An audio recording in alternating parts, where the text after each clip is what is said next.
ತಕ್ಷಣ ಸಿಂಹ ಮಹಾರಾಜ ಗೋಲ್ಡಿನ ಕರೆದು dragon fruit ತರಕ್ಕೆ ಕಳ್ಸತ್ತೆ. 2 ದಿನದೊಳಗಡೆ ಗೋಲ್ಡಿ ಹೋಗಿ ಡ್ರ್ಯಾಗನ್ ಫ್ರೂಟ್ ತರುತ್ತೆ.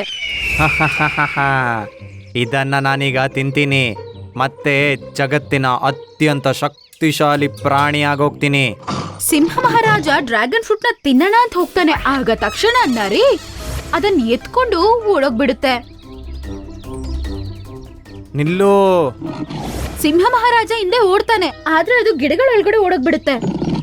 ಸಿಂಹ ಮಹಾರಾಜ ಕೂಡ ಒಳಗಡೆ ಹೋಗ್ತಾನೆ, ಆದ್ರೆ ಅದೇ ಸಮಯ ನೋಡ್ಕೊಂಡು ನರಿ ಅವನ ಹತ್ರದಿಂದ ತಪ್ಸ್ಕೊಂಡು ಓಡೋಗ್ಬಿಡುತ್ತೆ. ಪಿಂಕಿ ನರಿನ ಎಷ್ಟು ಹುಡುಕಿದ್ರು ಸಿಕ್ಕೇ ಇಲ್ಲ. ಇನ್ನೊಂದ್ ಕಡೆ ಬುಲ್ಬುಲ್ ಮುಂದೆ ಕುತ್ಕೊಂಡು ಪಾಪ ಅಳ್ತಾ ಇರುತ್ತೆ. ಅಮ್ಮ, ನೀವು ಕೂಗಬೇಡಿ. ನೀನಿಷ್ಟು ಕಷ್ಟ ಪಡ್ತಿರೋದು ನನ್ ಕೈಲಿ ನೋಡಕ್ ಆಗ್ತಿಲ್ಲ ಮಗನೇ. ಒಂದು ತಾಯಿಯ ಕಣ್ಣು ಮುಂದೆನೆ ಮಗು ಸಾಯ್ತಾ ಇರೋದು ನೋಡೋದು ಎಷ್ಟು ದೊಡ್ಡ ದುರಾದೃಷ್ಟ ಗೊತ್ತಾ. ನನಗ್ ಯಾಕಪ್ಪ ಈ ಕಷ್ಟ.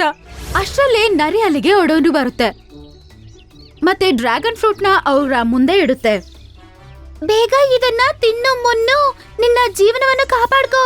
ಅದನ್ನ ಕೇಳಿ ಬುಲ್ಬುಲ್ ಮುನ್ನುಗೆ ಸಪೋರ್ಟ್ ಮಾಡಿ ನಿಲ್ಸುತ್ತೆ.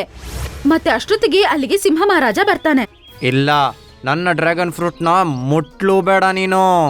ಪಿಂಕಿ ಸಿಂಹ ಮಹಾರಾಜನ ನಿಲ್ಸೋದಕ್ಕೆ ತುಂಬಾನೇ ಪ್ರಯತ್ನ ಪಡುತ್ತೆ. ಅಷ್ಟರಲ್ಲಿ ಮುನ್ನು ಡ್ರ್ಯಾಗನ್ ಫ್ರೂಟ್ ನ ತಿನ್ನಕ್ಕೆ ಶುರು ಮಾಡುತ್ತೆ. ಸ್ವಲ್ಪತ್ತಿಗೆ ಅದರ ಆರೋಗ್ಯ ಸರಿಯಾಗುತ್ತೆ, ಅದರ ನೋವು ಕೂಡ ಕಡಿಮೆ ಆಗುತ್ತೆ. ಈಗ ಅದಕ್ಕೆ ಸ್ವಲ್ಪ ಚೆನ್ನಾಗಿ ಫೀಲ್ ಆಗ್ತಿರುತ್ತೆ.